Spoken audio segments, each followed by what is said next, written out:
NEET বিতর্কে মোদীকে নিশানা রাহুলের, শিক্ষামন্ত্রীকে বরখাস্তের দাবি।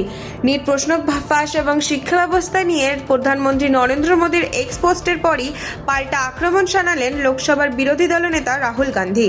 এক্সে করা এই পোস্টে রাহুল লেখেন, আপনি সেই ব্যক্তি যিনি দেশের যুব সম্প্রদায়ের ভবিষ্যতের সবচেয়ে বেশি ক্ষতি করেছেন। তার অভিযোগ, সরকারের মদতেই দেশের শিক্ষা ব্যবস্থা ধ্বংসের মুখে পড়েছে এবং দোষীদের রক্ষা করা হয়েছে।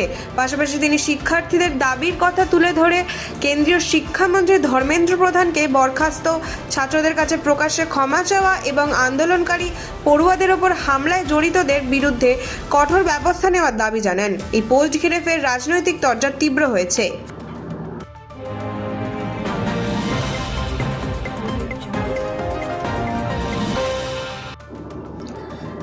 কোচবিহার আদালত চত্বরে উত্তেজনা, অভিজিৎ দে ভৌমিককে লক্ষ্য করে ডিম ছোড়া ও চোরচোর স্লোগান।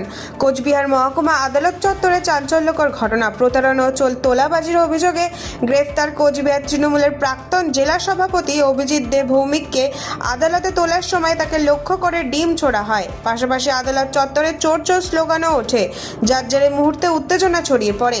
পরিস্থিতি নিয়ন্ত্রণে আনতে দ্রুত হস্তক্ষেপ করে পুলিশ, নিরাপত্তা আরও জোরদার করে অভিযুক্তকে আদালতের ভিতরে নিয়ে যাওয়া হয়। উল্লেখ্য, গতকাল প্রতারণা ও তোলাবাজির অভিযোগে অভিজিৎ দে ভৌমিককে গ্রেফতার করা হয়। গোটা ঘটনার তদন্ত চলছে।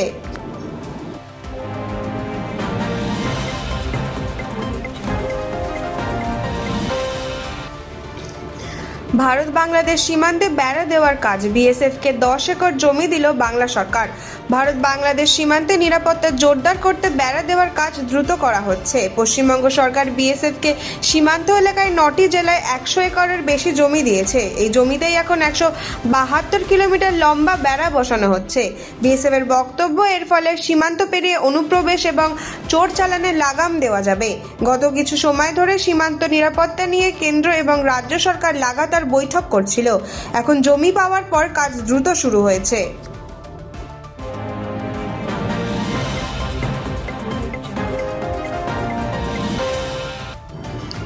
পঞ্চায়েতে দুর্নীতি রুখতে বড় পদক্ষেপ, প্রধানদের আর্থিক ক্ষমতা কেড়ে নিতে চলেছে রাজ্য। পঞ্চায়েতে দুর্নীতি রুখতে বড়সড় পদক্ষেপ নিতে চলেছে রাজ্য সরকার।